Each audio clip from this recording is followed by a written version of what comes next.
All right, so it's a real pleasure to introduce our lunch speaker and keynote speaker, Dr. Ellen Williams. She is the director of ARPA-E, the Advanced Research Projects Agency focused on energy at DOE. Prior to her confirmation as director of ARPA-E, Ellen worked at BP. She was chief scientist there beginning back in 2010, worked on a whole variety of projects at BP. One that we intersected on here was the program looking at, it was part of a multi-university research program on natural resource constraints in the context of energy, the so-called Energy Sustainability Challenge. Really interesting program. Before BP, Ellen had a very distinguished career, over 30 years in academia. She got her PhD at Caltech from where she moved to the University of Maryland. She was a faculty member there for a little over 30 years, becoming distinguished university professor in the Institute of Physical Science and Technology in the Department of Physics. Notably, she founded the University of Maryland Materials Research Science and Engineering Center. She was the founding director there for 15 years. She's a member of the National Academy of Sciences. She's a fellow in the American Physical Society, American Vacuum Society, and the American Academy of Arts and Sciences. Again, it's a real pleasure to have Ellen here. Thank you.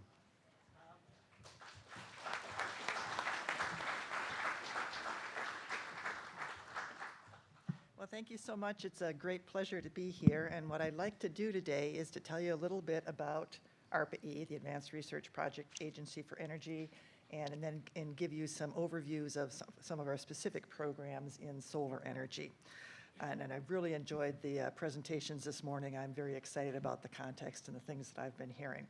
So ARPA-E is a relatively young agency within the Department of Energy. We were founded about 6 years ago. And so we're just coming to our mature legs. Our context, of course, is U.S. energy. Let me just step back for a second. See our little byline there, changing what's possible? We really mean it. ARPA-E is all about change and about changing what's possible. And our context is U.S. energy. And I think this is a chart that most of you are familiar with. We tend to think of the energy system as really big, really immobile, really hard to change. All of those things are true, but it is also a system of change, and it changes a lot on decadal timescales. And so I think we need to keep in mind that while it's big and it's immobile and it's hard to change, and there's a lot of infrastructure there, we can change things, and things are changing. And of course, we know why we think the energy system needs to change. And the primary reason that we think the energy system needs to change is that our vast burning of fossil fuels is releasing CO2 into the atmosphere, and we are palpably changing our atmosphere to the detriment of the world. So there's very significant and compelling reasons that we need to change our energy system. And the point of my presentation is that I believe we can do it. Okay, so here's ARPA-E. So ARPA-E is a small agency. Our mission complements the mission of other programs within the Department of Energy and is very different from the way R&D is done through most of the federal government. The statements here are actually taken pretty much verbatim out of our authorizing language, and there's 3 points that I'd like to highlight. Look at the mission and the means. We're to look at long-term, overcome long-term and high-risk technological barriers. We're to promote revolutionary advances, translate scientific discoveries and cutting-edge inventions, and accelerate transformational technologies. ARPA-E is all about innovation and trying to make a big difference, looking at things that are outside of the normal areas of research and development. In the 3 circles there are the areas that we are directed to look at. We are supposed to do research that helps us reduce America's dependence on energy imports. We are supposed to do research on improving energy efficiency across all of the sectors of the economy. And we are supposed to do research on reducing emissions, including greenhouse gas emissions. So our mandate covers the entire energy sector. And then finally, under goals, we also are to do this all in the context of America's economic security, energy security, and economic competitiveness. So there's three major focuses there. So let me start first with the broad energy portfolio that we're supposed to look at, and also the means and opportunities. And so these both shape how we manage our portfolio of R&D investments. So first of all, our portfolio is dynamic in time. We have to have programs on different topics. Each of them is designed to last between 3 and 5 years, and then it ends and we start something new. By being dynamic in this way, we're able to constantly address new opportunities, identify new areas of innovation, and move forward. The other thing, of course, is the spread across the energy sector. We invest all the way from transportation and storage through efficiency, looking at the electrical grid and grid storage, and electricity generation. And let's just look at these topics just a little bit.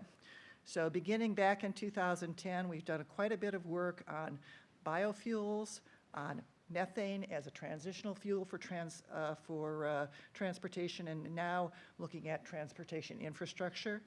We've had very concentrated long-term investments in battery storage, both for vehicles and for the electric power grid. We have had a large set of different types of investments in industrial and building efficiency. We've looked at different types of power generation, carbon capture and storage. We're looking now a lot more at distributed generation and grid topics, Genie and nodes. So a broad spectrum of topics, and they change all the time as we see opportunities to invest in new possibilities. What we're looking at here in this changing portfolio always is the potential for disruptive technology. So this is a portfolio of different topics. Within each of these programs, we also support a portfolio of different programs. And there's a real reason that we do that. We're looking for disruptive technologies. It's sort of like investing in stocks. If I knew today which stock to invest in that was going to be the winner, I'd be a millionaire in 5 years. But I don't know which one is going to be the winner. So what we're looking at is a situation where we have an incumbent technology. It might be the horse and carriage, or it might be flat panel PV. What we'd like to do is find a disruptive technology which is going to start out expensive and difficult, but with time it's going to become better and better, and it's going to become better and displace the existing technology and lead to something new. If I knew what that was, that would be great. I don't know what that is, so instead, up here, I have to invest in a portfolio of different approaches.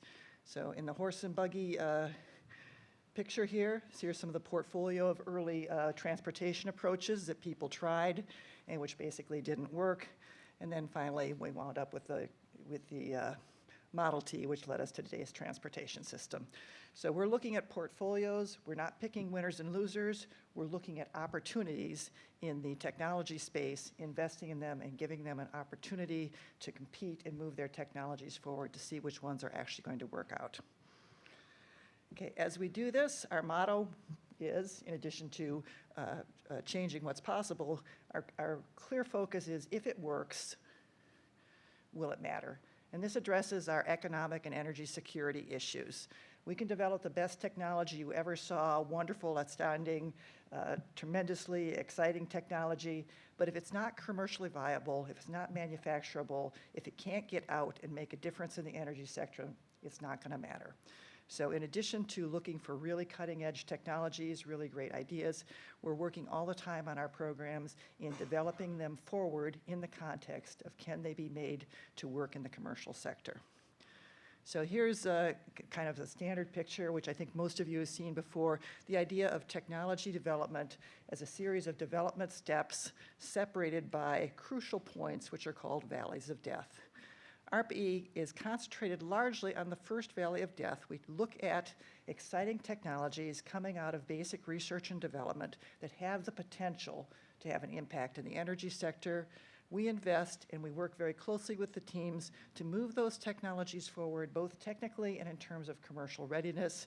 And we're going to drop them off some point in this laboratory prototype stage, hoping that we have done a very good job at helping them prepare their technologies to get the next level of investment to move them forward to demonstration and commercialization. And so the way that we do our project management is very different than almost any other R&D portfolio in the U.S. government. Each of our project teams is assigned a program director who works with them very closely. He's a subject matter expert who works with the teams very closely on setting milestones and moving the projects forward technically. And each team is also assigned a technology to market advisor who also sets miles and works with the teams on moving their technologies forward in a way that have the potential for commercial impact. And those milestones are serious and they're rigorous. And if the milestones aren't met, we do cancel projects. So about 5% of our projects wind up being canceled because they're not moving forward towards the goals that were set for the program. Okay, so with that background on ARP-E, what I would like to do today is tell you about two of our programs that have to do with solar energy. And this will give you a good sense of what we're doing and also fits in with the topics of today's discussions. One of these is our program called FOCUS. Our program directors have a lot of fun creating acronyms. This is Full Spectrum Optimized Conversion and Utilization of Sunlight, for FOCUS. But what this program really is about is a topic that we heard a lot about this morning, which is that solar PV is great, but it's only there when the sun shines, and we really need to have some way of storing that PV energy to use it at other times when the sun doesn't shine to make PV economically feasible in a much larger scale than it is today. And so what we're looking at in FOCUS is the situation where we've got PV, which is not dispatchable, but it's not very expensive. We have concentrated CSP, concentrated solar thermal, which can be combined with storage, so it becomes very dispatchable, but it's quite expensive. What we're looking at in FOCUS is combining the best of concentrated solar and PV to create a system that has both the low cost of PV and the valuable energy return of PV and the dispatchability of concentrated solar thermal. So let's see how that works. Okay, so the basic idea here is that we know that in concentrating solar power, we're capturing basically all of the solar energy that we can, transferring it into heat, and then using it to generate electricity. The problem with this is that it's not very efficient, and it hasn't been able to reach commercial standards of cost. In solar voltaics, on the other hand, we're generating high-value electricity, but we're only doing it part of the time, and we're only capturing part of the spectrum. So in FOCUS, what we're looking to do is to create a hybrid in which we're going to capture we're going to capture what we can of the solar energy for electricity, and then the remainder we're going to capture for thermal energy, which can be stored, getting the best of both systems. Now there's two general types of ways that you can imagine to do that dual process. Okay, one is a combined cycle. So very simply, you can concentrate your sunlight onto a photovoltaic device, allowing it to get very hot but generate electricity. Your energy, which can be used to excite the PV process, is taken out. It goes into electricity. The rest is just transferred to heat, and you collect that as heat. So now you've got electricity and heat, whereas before you had only electricity or only heat. So that's one approach. The other approach is to use spectral splitting. And in this case, you imagine that you're going to create some type of spectral splitting device. You're going to allow the bands that your photovoltaic can capture to come through into the PV, and you're going to reflect the other bands that the PV can't capture into heating device to carry your hot fluid on for storage. So two different ways to do this combination. Okay, when we set our programs, it's not just a matter of having a concept like the ones I just showed you. We do a big techno-economic analysis before releasing the call for proposals, and we set pretty rigorous standards that we expect the project teams to meet. So for the hybrid solar converters, the spectral splitting, we've got efficiency goals, we've got ratios of how much heat to electricity, what temperature the heat has to be delivered at, what size prototype they're going to have to build and demonstrate their product for us, the cost goals that they're going to be aiming for, and the sustainability and the rigor of the techniques. For the topping devices, we're looking for devices that can run at greater than 400 degrees C, the PV to deliver more than 25% efficiency, a cost metric, and a lifetime metric. So our teams are all working against those development goals and testing their technologies against those over a period of about 3 years. So here's our portfolio. This is a program has been in place now for about 2 years. We have a group of projects that are looking at combined cycles, a group of projects that are looking at spectrum splitting. We only had one project that actually looked at the storage topic in this program. So I'm just going to give you 2 examples. One is MicroLink for the combined cycles, and one is ASU for the spectrum splitting. And these are just examples chosen. These are all amazingly interesting projects. Okay, the high temperature PV, the topping cell. This requires us to create a high potential, high efficiency solar cell that can run at 400 degrees C. What this team did was to imagine a dual cell structure, a top cell and a bottom cell. They did some calculations, big calculations, to figure out the efficiencies of the combination of those 2 cells at 400 degrees C as a function of the cell's band gaps. Discovered that their bottom cell needed to have a band gap around 1.6 eV. Their top cell needed 1.6 eV. Their bottom cell needed a band gap between about 1 and 1.1 eV. That set the alloy compositions for their top and bottom cells.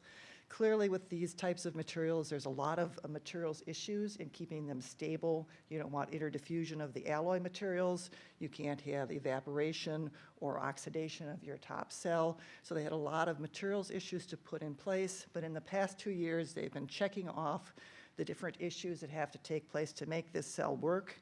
And they now are looking at very good potential to deliver a 26% efficient cell that can work at 400 degrees C and serve as the topping cell for a combined PV thermal system. So we really like this project.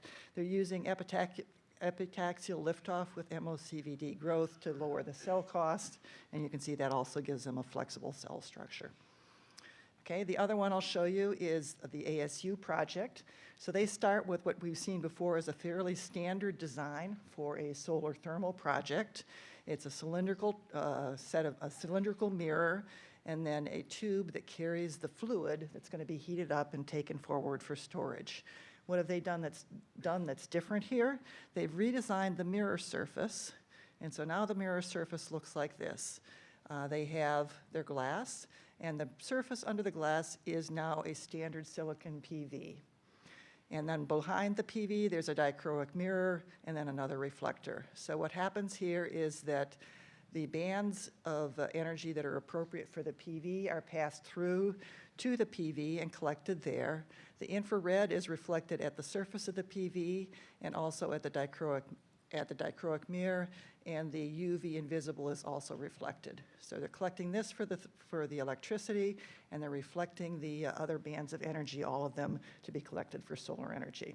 So again, this one is looking very good. They seem to be on track for a 50% gain in efficiency compared with a standard solar thermal trough. So these are 2 examples of what we're looking at in terms of pushing new technical concepts forward. We don't know if these are going to be the winners in the marketplace. As you saw, we have a bunch of other projects in this forum as well. But it illustrates what can be done in terms of generating a different approach to combine both PV and thermal to get us past the hump where the thermal by itself isn't competitive economically. Okay, now I'm going to show you the other program, and this one has just started. It takes a different approach. This is called Mosaic. It also approaches the topic of concentrating solar, but it approaches it in a different perspective. We've heard a lot today about concentrating solar for thermal generation. There's another aspect of concentrating solar, which is that there are many types of solar cells which are very, very efficient, but also very expensive.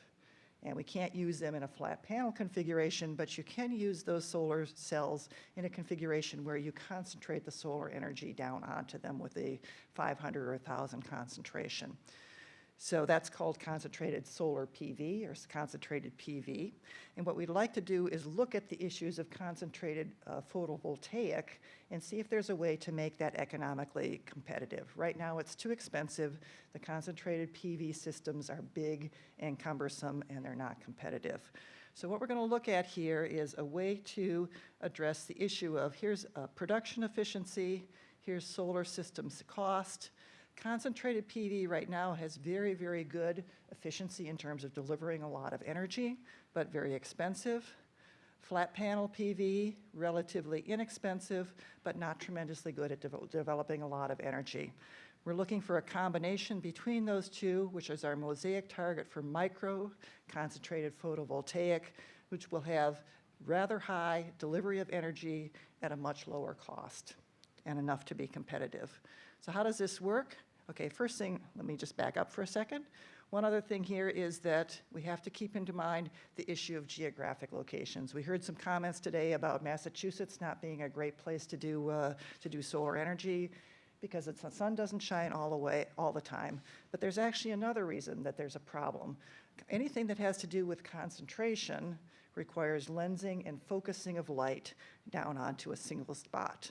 That works great if you have direct sunlight, but it doesn't work well if you have diffuse light. Diffuse light isn't going to concentrate and focus to the place that you want it. So if we look across the country, different parts of the country have different amounts of global radiation that can be captured using tracking onto PV. And not surprisingly, Las Vegas is high. I wonder if Boston, and there's Boston. Boston is low. Okay? But in addition to this amount of solar radiation, there's also the percent of the radiation that's coming in that's direct versus diffuse. The diffuse can't be concentrated, so concentration works really well out west where there's not much humidity and there's not many clouds, so you can do concentration very well out west. Out east, lots of humidity, lots of clouds, lots of diffuse radiation, so concentration doesn't work so well. So we have a double problem here. Okay, so here's our PV technology pathways. Flat plate technologies collect all the sunlight, both diffuse and direct. Their harvesting efficiency isn't very good, but they have a wide geographic range. Microscale CPV, where we take a big concentrator and focus it down onto a high expensive photovoltaic, has a very good harvesting efficiency, but it's very costly, and it has this limited geography.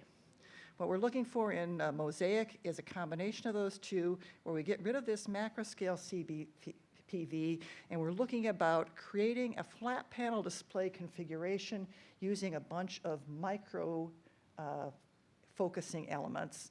So we would have a bunch of micro focusing elements, reduce the mass and the width of the mechanical system, each of them focusing down onto a little tiny solar cell located right under the focusing element. And this is a very feasible technology advance. It's exploiting developments in commercial systems which use optoelectronics, such as flat panel displays. So we're really in a timely situation where advances in the electronics industry have positioned us in a place where we can investigate this and see if we can make it work. Okay, so the goal here, pardon me for a little animation. So actually the idea of using small or finite-sized lenses to focus down onto high-value photovoltaic devices is known. It's been demonstrated by Ammonix for a fairly large lens size, 25 by 25 centimeters, very big, bulky, difficult to orient this PV to make that work. Semprius is working on smaller scale lenses, still at 2 centimeters. Our goal in the Mosaic program is to get that down to less than 0.5 centimeter, which would give us, in cells per meter squared, something like 40,000, and all the benefits of microelectronics that we can use to integrate those. Ultimately, it might go to something much better in the future. Lots of challenges here. We have to learn how to pixelate the cell array. We do integration and packaging. We have to develop the microscale optics to be robust under solar conditions. And we have to get the system fabrication costs down to be similar to those of current flat panel PV. So again, as with Focus, we set stretch goals in our program and we ask our performers to rise to the occasion. We're looking for increasing the solar harvesting efficiency to greater than 30%, and at a production cost just a little bit higher than the present cost of around $100 per square meter for flat panel silicon solar. The array height, we want these systems to be small and compatible with existing flat panel geometries, and very good long-term robustness. For the high DNI systems, we have one set of standards. For the low DNI systems, where we need to also integrate a flat panel or some way to collect the diffuse radiation, we allow a slightly higher target production cost. So these will be good in the east. These will be good in the west. Okay, and this program is new. We just finished the selection in August, and so we've just announced the award winners in this program, and we have we have a small number looking at high DNI regions alone. We have quite a few looking at systems for low DNI regions, an amazing set of different approaches. We've got luminescent concentrators, integrated optical concentrators, stationary. We have several that have internal motion of the top plane of the lenses with respect to the underlying solar cells so that you can maintain the orientation for the focusing without having a large-scale rotation of your system.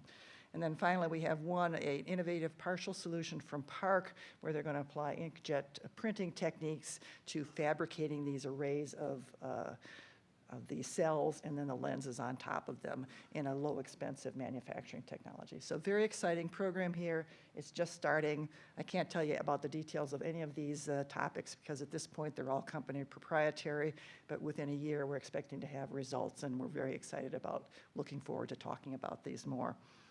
Okay, so that's a quick overview of two of our programs having to do with solar. Shows the different sorts of things that we can look at in advance when we see a technology opportunity. And as I said, we're very excited about these two.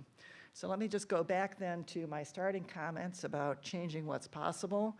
I showed you the changing portfolio of the United States energy system. We know that the rest of the world is now going through the process that the United States did of vastly increasing energy use over the next 50 years or so. These projections, though, of what's going to happen in the future are just that. They're projections. They're not what has to happen. They're not what should happen. And they're not determined by technology. So these projections are things that we can change.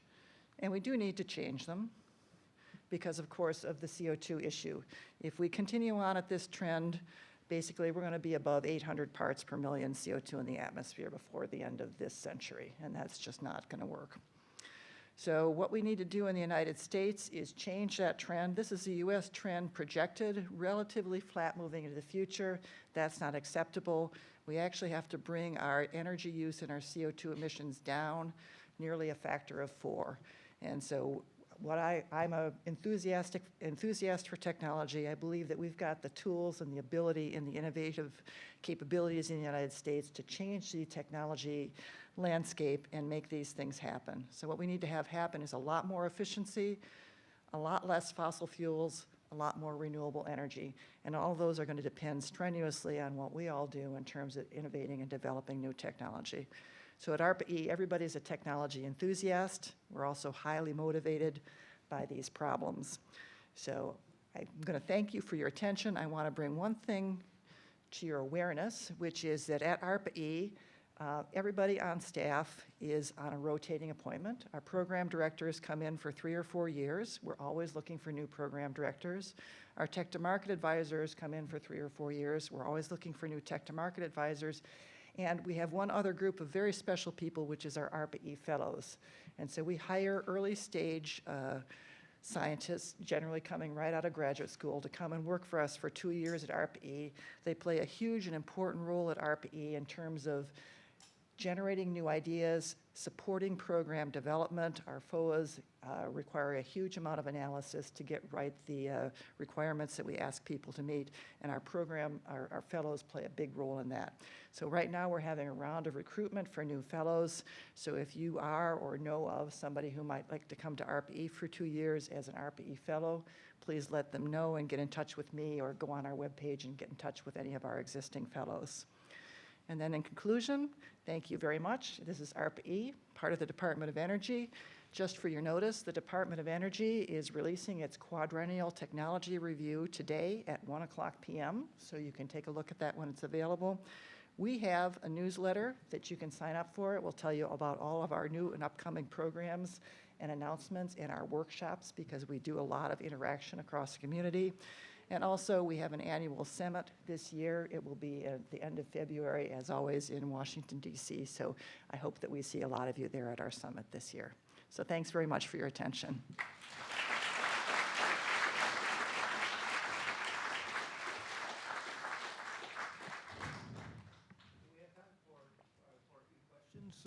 While you're thinking, I have one, which is at the beginning you showed this series of bumps. I'll call these bumps in the road, but different valleys of death. Oh, yes. In the development cycle of new technology, and ARPA-E was at the beginning Yes. of that, trying to get into the proof of concept stage on a new technology. Do you have a sense yet? I know this from the very early portfolios Yeah. at ARPA-E, whether or not there's been a resource structure there to take those projects that worked out well Yeah. in the ARPA-E portfolio and move them on to this next, the prototyping stage? Yeah. Or do you see evidence that maybe DOE needs to do something else to help move those further along? Okay. What's your experience there? Okay, Yeah. so our experience is, at this point, we've been in existence now for 6 years, and some of our projects are now reaching some really nice mature stages. We've got a lot of alumni projects.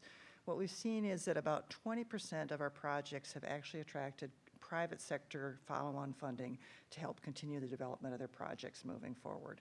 So that's good news. Another 20% or so have actually gone on to development through other federal R&D programs, either within the Department of Energy or DOD is a very good partner for us.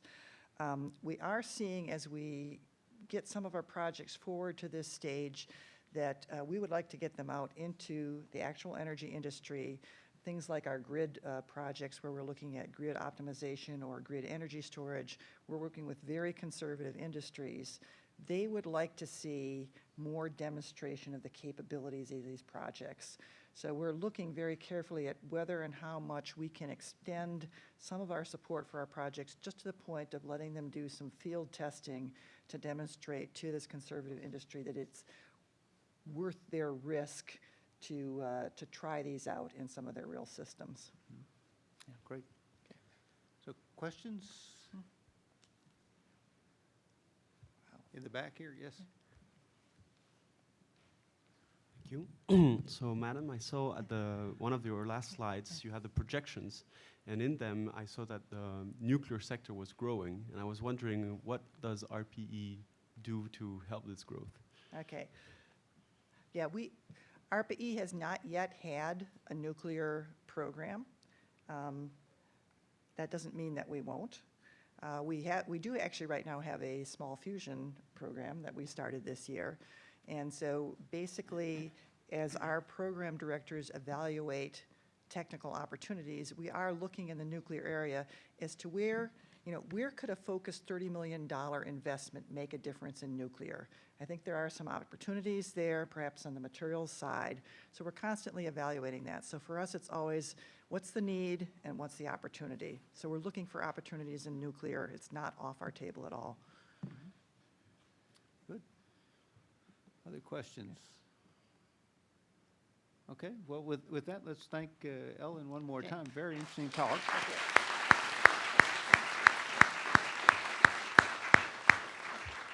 And then we'll take a short break for lunch in the back, and we'll reconvene at 1:15. Thank you.